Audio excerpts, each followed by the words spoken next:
বহু বছর আগে সুন্দর একটি জঙ্গলে বাস করত কয়েক দল পাখি। কাকলি, ময়ূর রানী, টুনি, নীলপরি, লাল পাখি ও টিয়া সবাই একসাথে থাকত। কিন্তু তাদের কোনো বাড়ি ছিল না, একমাত্র কাকুলির বাড়ি ছিল, মস্ত বড় রাজপ্রাসাদের মতো। এত সুন্দর বাড়ি আমার কোনো রাজপ্রাসাদ থেকে কম নয়। এই জঙ্গলে এত সুন্দর বাড়ি আমার ছাড়া কার আছে?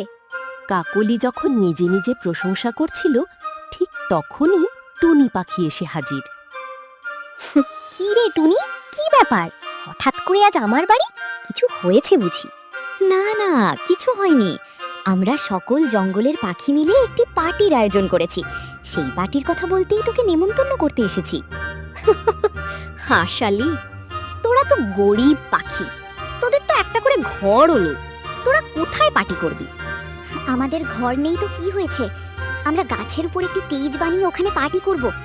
তোরা শেষকাল গাছের উপর টেজ বানিয়ে পার্টি করবি? গরিব পাখি কোথাকার, আমি তোদের পার্টিতে যাব না। আমার ওই সব গরিব জায়গায় যাওয়া পছন্দ নয়। যাদের ঘর নেই তারা আবার পার্টি করবে। যা যা, এখান থেকে চলে যা, আমি তোদের সাথে আসবো না। কাকলি টুনি পাখিকে অপমান করে ওখান থেকে দূর দূর করে তাড়িয়ে দিল। জঙ্গলের সকল পাখি পার্টিতে চলে এসেছিল, শুধুমাত্র কাকলি আসেনি। তারপর তারা সবাই গান চালিয়ে নাচানাচি শুরু করে।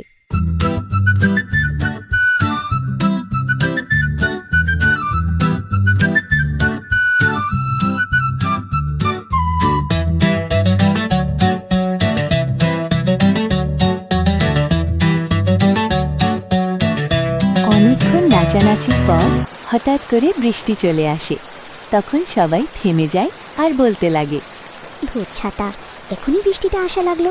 আমাদের পার্টি তো বেশ জমে গেছিল, বৃষ্টি এসে পুরো মাটি করে দিয়ে গেল সব। কি সুন্দর নাচ গান করছিলাম আমরা। ঠিকই বলেছ ময়ূরানী, আমাদের কপালটাই খারাপ, আমাদের পার্টিটা একদম নষ্ট করে দিল। এখন তাহলে কি করা যায়? খানে দাঁড়িয়ে দাঁড়িয়ে কথা না বলে চলো আমরা একটা আশ্রয় খুঁজি না, না হলে যে বৃষ্টিতে শরীর খারাপ হবে। চলো তাহলে বন্ধুরা, কাকুলির ঘরে যাই। সে আমার খুব ভালো বন্ধু, আমি বললে না বলবে না। সবাই মিলে কথা বলাবলি করে তারা সিদ্ধান্ত নিল কাকলির বাড়ি গিয়ে তার কাছ থেকে আশ্রয় চাইবে।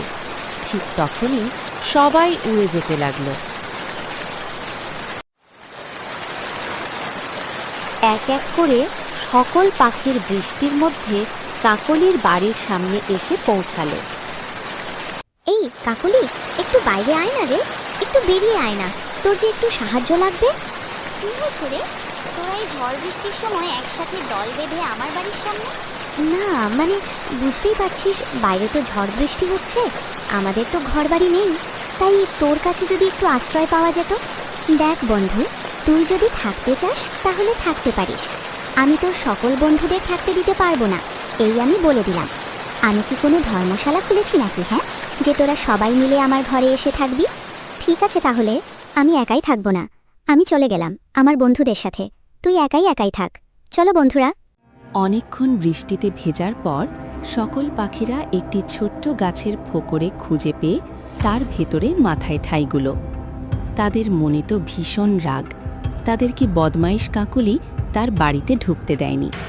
ঠিক তখনই তাদের মধ্যে একজনা বলে উঠল, দেখো বন্ধুরা, আমি তো প্রথমেই বলেছিলাম কাকুলির বাড়িতে যেও না, কাকুলি খুব হিংসুটে, দেখলে তো, সে আমাদের কোনো মতে তার বাড়ির ভেতর ঢুকতে দিল না, সে একটি বদমাইশ ও ফাজিল পাখি। তখন সবাই মিলে বলে উঠল, ঠিক বলেছ, ঠিক বলেছ, কাকলি একজন বদমাইশ পাখি। তখন তারা সবাই মিলে একসাথে কথা বলতে লাগলো কাকলির ব্যাপারে। কাকলির বদমাশ, কাকলির ব্যাপারে গালাগালি, হানাফানি সব দিতে লাগলো।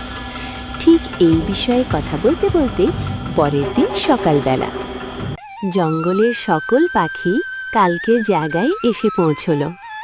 কালকে বৃষ্টি পড়ার জন্য তাদের পার্টিটা সম্পূর্ণ হয়ে ওঠেনি, তাই সবাই সিদ্ধান্ত নিল তারা আজকেও নাচ গান করবে ও পার্টিটাকে আনন্দময় করে তুলবে। তারপরে তারা নাচানাচি শুরু করে দেয়।